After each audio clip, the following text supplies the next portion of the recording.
Hello everybody and welcome. Let's talk a little bit about the changes in the beta of the Better Balanced Game mod.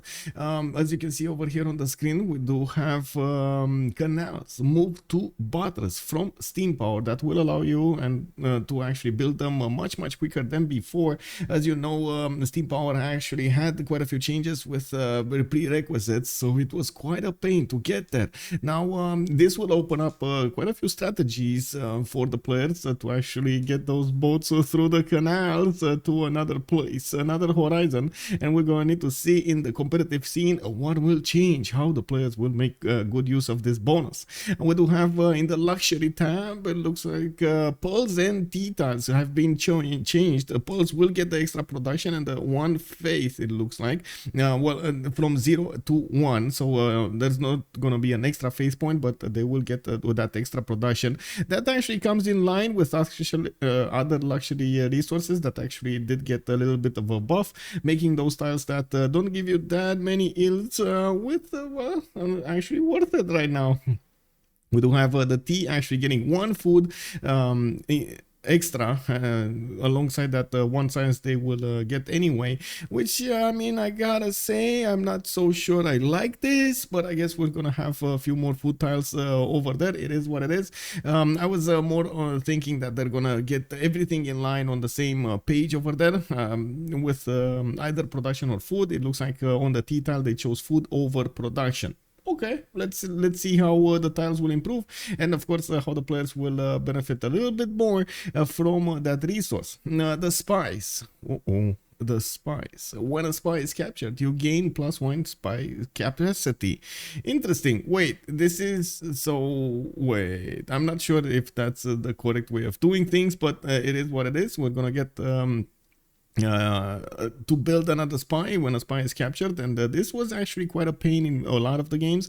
I know the players were complaining a lot in the BBG server and in the community servers that oh, my neighbor actually stole my spy, he captured my spy, I can't get it back, please help, please help.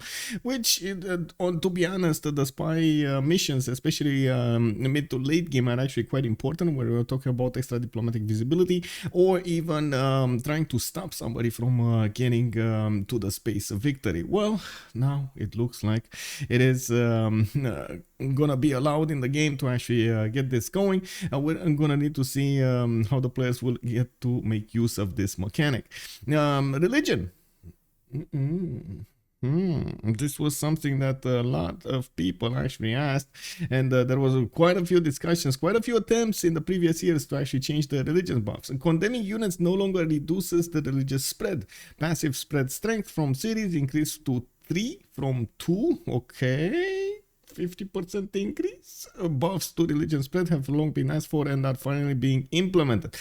Okay, I'm on the fence on this. The immediate bonus that I can see is you will get to convert your cities way more faster than before. We're gonna need to see if the condemning of units actually causes any kind of issues during the game. And on the other side, on the passive spread, I think there needs to be a little bit of change in the beliefs that give you that extra spread, because that might be a bit too much, too fast in the games, especially in FFAs. That might actually cause quite a bit of a ruckus. We do have on the culture victory side, it looks like there was a buff over here in the quite a few things. Great works of writing will get +4 tourism from +2. The great works of art will get +6 from +4. Artifacts +8 tourism from +6. Seaside resource tourism and gold equal to 200% of appeal from 100%, and buildable on charming tiles from breathtaking. Ski resorts tourism equal to 150% of appeal from 100. Interesting. We do have the shopping malls actually getting a big buff. 20 +20 tourism from +6 and +10 gold plus 10 additional gold when powered. That's gonna be quite something. That's from 2 and 2. That's a lot of gold and a lot of tourism. I can't wait to actually see what Congo's gonna do with it. Arena plus 3 tourism from plus 1 and no longer requires a conservation. You do get the stadiums with plus 6 tourism and plus 15 when powered from a plus 2 and plus 5. Looks like they tripled the numbers over here. Ferris wheel also plus 6 tourism from plus 2. Aquatic center plus 6 tourism for each wonder built in this city or on or adjacent to coast from plus 2. The rock bands did get a nerf though. Potential album sales results reduced by 80%. This lowers one of the multipliers on rock bands as they level up. Whoa.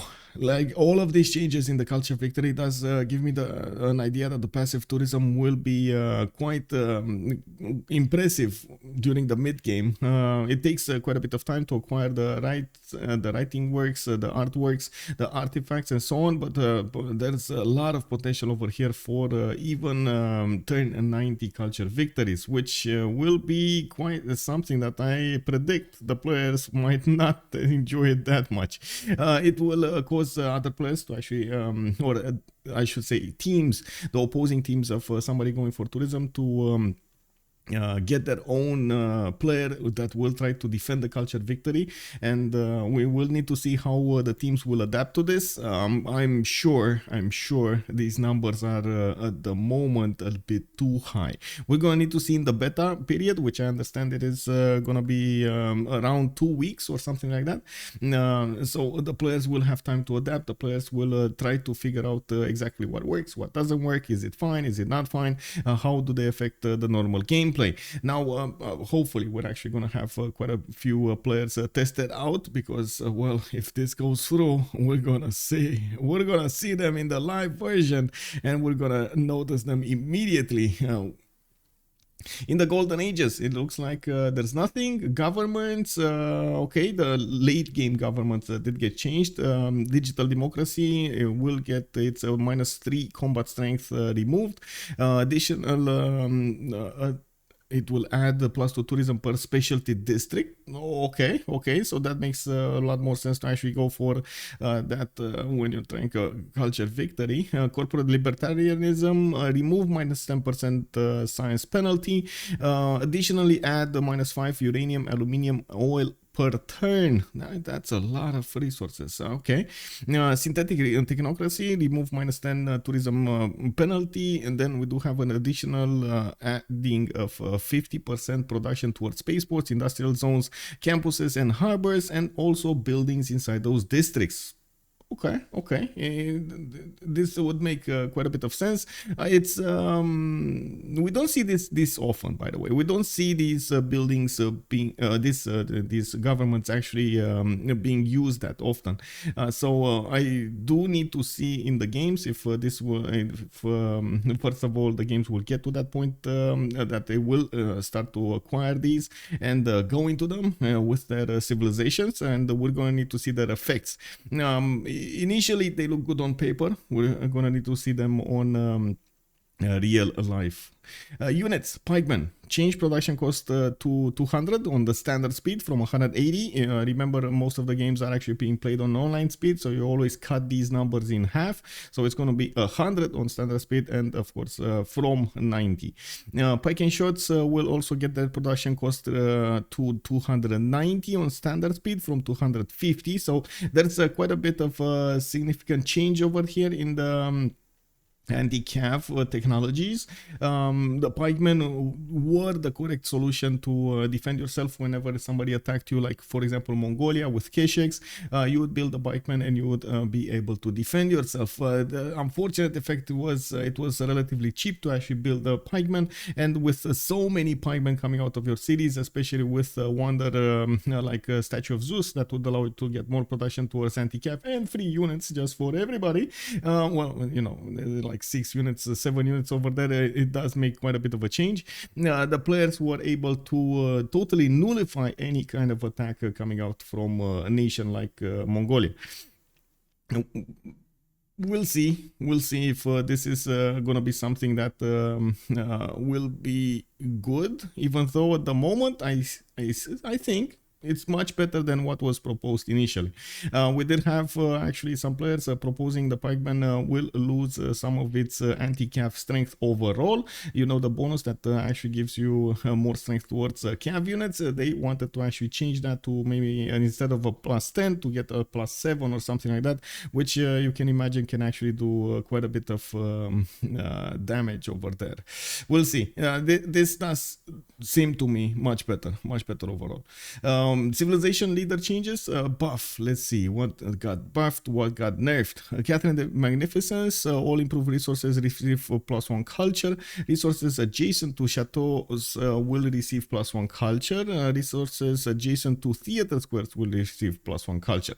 So there's quite a bit of culture bonus over here on Catherine de Medici Magnificence, or I should say Catherine Magnificence.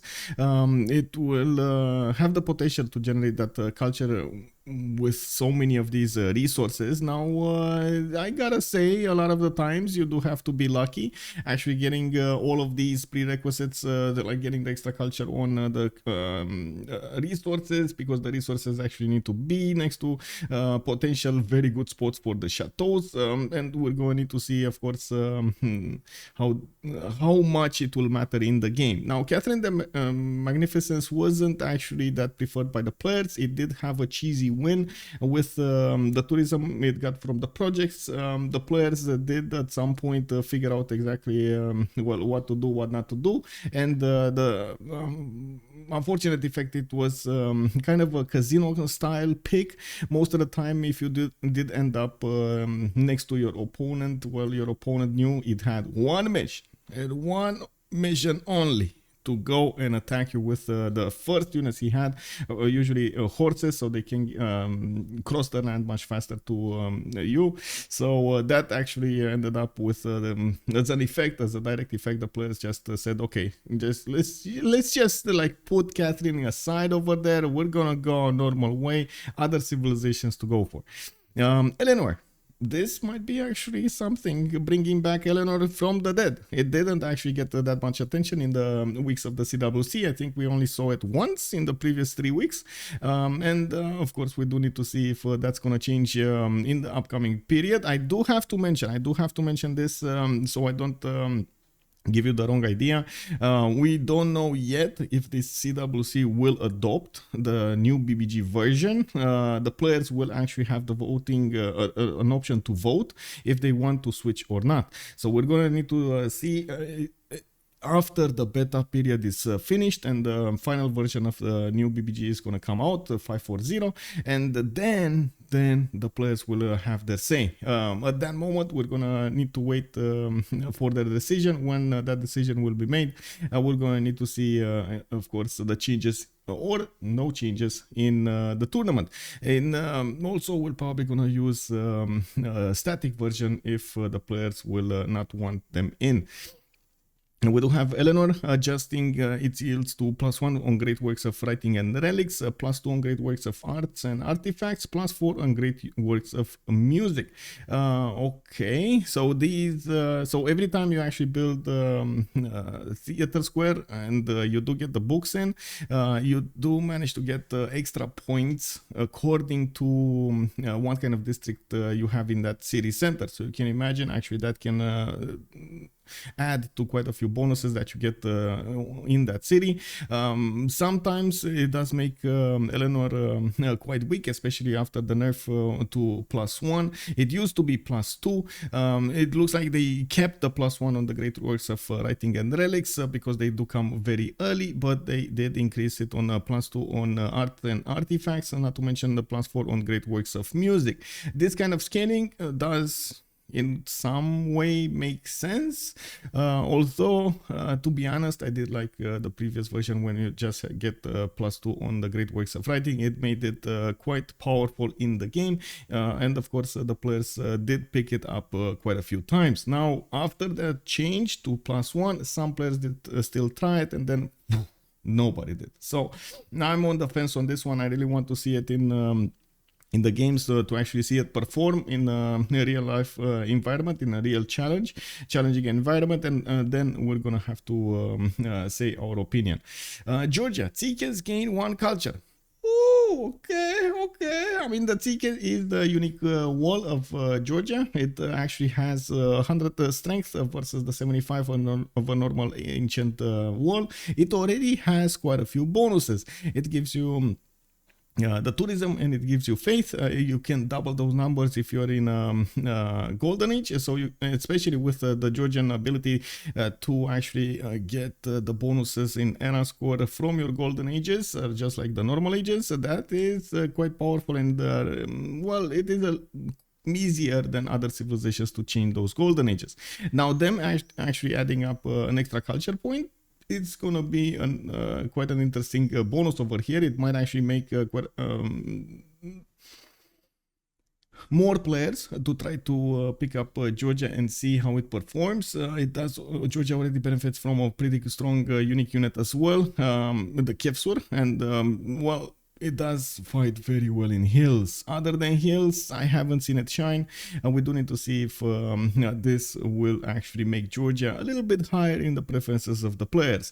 I do like that they're going for incremental changes and not extreme changes from the beginning. So, of course, we will need to see how and what effects will have. Nubia, ranged units bonus extended to naval ranged units. Okay, quads, frigates, battleships, and missile cruisers. So you might have an ability for Nubia to actually try to be naval. Before, it didn't have any kind of change to this. I'm not well, I guess I'm a big fan of Nubia. So yeah. I can only say, let's go, Nubia. Let's go. See those pitatis get onto the boats and stomp some opponents over there. Scythia, Kurgans gain an additional +1 faith base. I honestly don't agree with this. Kurgans were already strong. They gave you already quite a bit of gold and quite a bit of faith. I don't think it needed a buff at all. If anything, I think Scythia should actually get a buff in other elements of its civilization, because it does tend to have quite a bit of a problem scaling to the late game. It is benefiting from a very strong early to mid push, but then in the mid to late game, it tends to slow down significantly if you do that war at the beginning of the game, which costs quite a few resources and so on.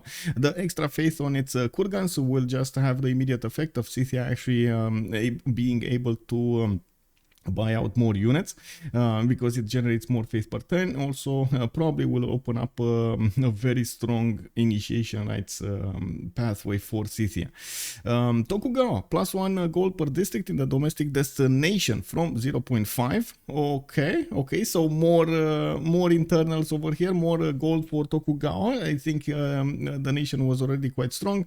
We'll need to see how strong it will get and if this bonus will actually remain, because it does feel like already Tokugawa could have handled his own. Now, one of the reasons the players you see them staying away from actually Tokugawa in the games is because it does tend to go all in on domestic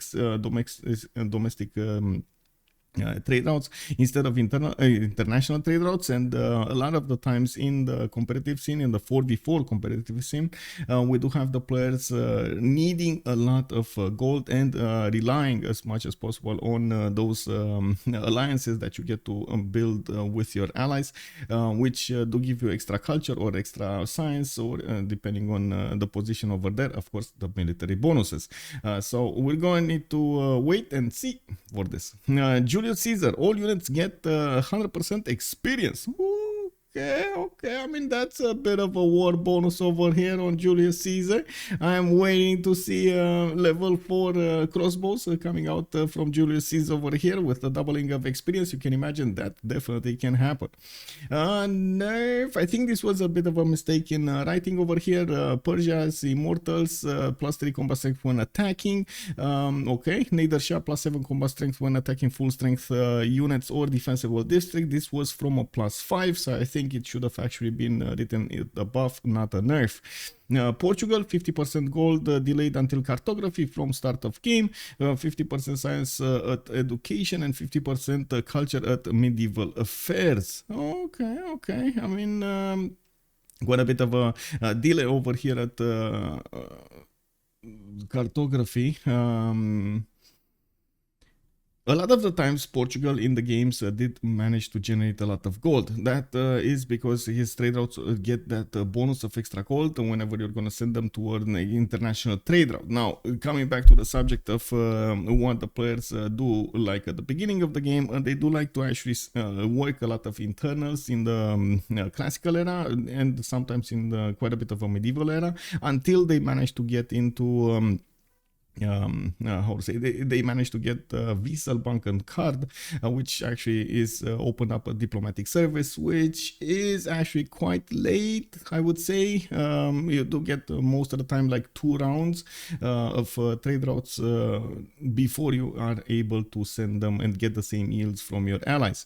Moving Portugal and to that part of the game, well, I should say, moving the gold generated by Portugal at that part of the game will make it less attractive overall in the games, and honestly it was quite unattractive anyway at the moment. So because of its lack of internal trade routes and so on, that the other players do prefer to use and did manage to get an advantage from. The gold generated by Portugal was actually the thing that kept Portugal alive, or I should say in the player preferences. Now, of course, still it benefits from a very strong unit. The nows, it also has the benefits of the unique improvement if you do manage to get coastal trade routes with your ally, and your ally actually has a big coast. You can imagine a lot of gold can be generated through that through those means. Now, Spain will have its continent split bias removed. No more continent split for Spain, and it also no longer receives the split bonus yields on internal traders, reverting the also a reversion of +5 combat strength versus civilization following other religions from a +3 combat strength. So they're gonna go back to +3 instead of +5. Okay, it's very rare that I actually see the Spanish bonus getting activated. A lot of the times when Spain gets to spawn in the game, the players are gonna just not make a religion next to it. It is what it is. You don't want to give it a +5, you know. Now it will be only a +3, so we're gonna need to see if that's gonna be good for Spain. Removing its continent split bias and also no longer receiving the split bonus yields will impact the player preferences quite a bit, and Spain, honestly, it will probably drop off a cliff over here with it in the player preferences side. I do believe a lot of the times Spain was actually chosen by the players because of those internal trade routes and because of its ability to actually sim quite well. Without that, immediately you can imagine it's not going to have anything like that. Yeah. I would say rip Spain.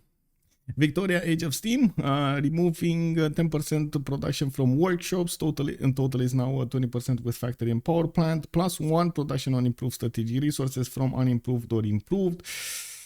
I see. They will only get 10% when they build a factory or the power plant. Okay, so that's a total of 20%. Okay, and +1 production on improved strategic resources from unimproved or improved. Oh, okay. So you only activate the production when you do manage to improve the strategic resource. Okay, I mean, okay, that was, I would say, a much needed nerf over here on Age of Steam. There were, I believe, a few suggestions, and some people talked about maybe reducing the production from the workshops to like a +7. It would have added up to 21% instead of 20%, so it was around there. The only thing is difference in time. You would have still gotten the +7 in the workshops rather than waiting for the factory setup and the power plant setup, which actually, you know, it requires industrialization. It actually requires you to be mid to late game already. So yeah, it would have come out quite late over here for Age of Steam. Reworks, let's see. Extra yields from relics removed. Artifacts and sculptures yields remain as is. Okay. Mubande, remove continent split, penalty bonus yields, penalty or bonus yields. Archaeologists are 50% cheaper to produce and purchase. Okay. And plus 10% culture and gold in cities with a Mubanza does not stack. I mean, okay, so he doesn't, they don't want to let us just spam those Mubanzas everywhere. Come on, man. Mubanzas provide plus 2 adjacency to commercial hubs and theater squares. Oh, I like this one actually. Mubanzas with the extra adjacency towards commercial hubs. I'm not that convinced Mubanda actually needed a buff, but yeah, we're gonna need to see if and how this is gonna be played out. Movemba, on the other side, this is the original Congo. Add extra yields from relics as part of Movemba's leader ability. Whoa, wait, add extra relics, extra yields? So this will be on top of the already. Oh no! Wait! They removed the relics at the beginning. So okay. So they removed the yields from relics at the beginning. They moved them to Movemba. Okay. Makes sense. Norway, 50% production towards holy sites and receive a standard adjacency bonus from coastal tiles. Harbors receive a major adjacency bonus from holy sites. Ability moved from Harald Konge to Norway. So from the leader bonus to the Norwegian nation. Harald Varidjan, this is the new leader that was introduced with the leader pass. 50% production to holy site buildings. This is on top of the 50%. So he's gonna have 100% to holy site buildings. Oh, it's only holy site buildings. So okay. So one will get the holy sites, the other one will get the holy site buildings. Stave Church generates +1 influence, +1 movement to levied units. Okay. +10 science, +10 culture per population when converting a city to a religion for the first time using a religion's unit. Okay, I mean that's I guess the conversion bonus. If you couple that with wait. Oh, you need to actually use a religious unit to convert it. Okay, I was thinking if you can couple that with the other changes, but no, it's fine. Okay. So 50. We do need to see if the half Hungarian bonus over here, the 1 movement to levied units, is actually going to produce quite a bit of a ruckus in the games. I'm thinking of those berserkers just running around the map over there and getting closer to you from across the nation. Oh my god, this is okay. I guess it will be fun from our point of view. I'm not sure if it's gonna be fun for anybody defending those berserkers. Not implemented. It looks like there are quite a few things not implemented. There was also a bug fix, tourism at flight on the improved tiles with culture farms, camps, lumber mills, quarries, fishing boats, oil wells, and offshore oil rigs now all receive tourism at flight. Okay, so this was fixed. This was something that the players again did ask for a long time. Not implemented. We're gonna need to wait and see if it is gonna be implemented. I'm gonna make a follow-up video if it is, and I'm gonna try to do an update when BBG will come out, so we do know everything that's actually gonna be added or not added in the actual final version of a Better Balance game. Now it looks like we got to 5.40 beta version. I'm gonna leave the links down below in the description so you can actually have access to the mod, and of course if you don't want to join the Discord, I'm also gonna leave a link down below so you get to talk with the developers and with other beta players. We're gonna need to see if and how this will impact the game. Have a good evening and thank you so much for your time. Bye.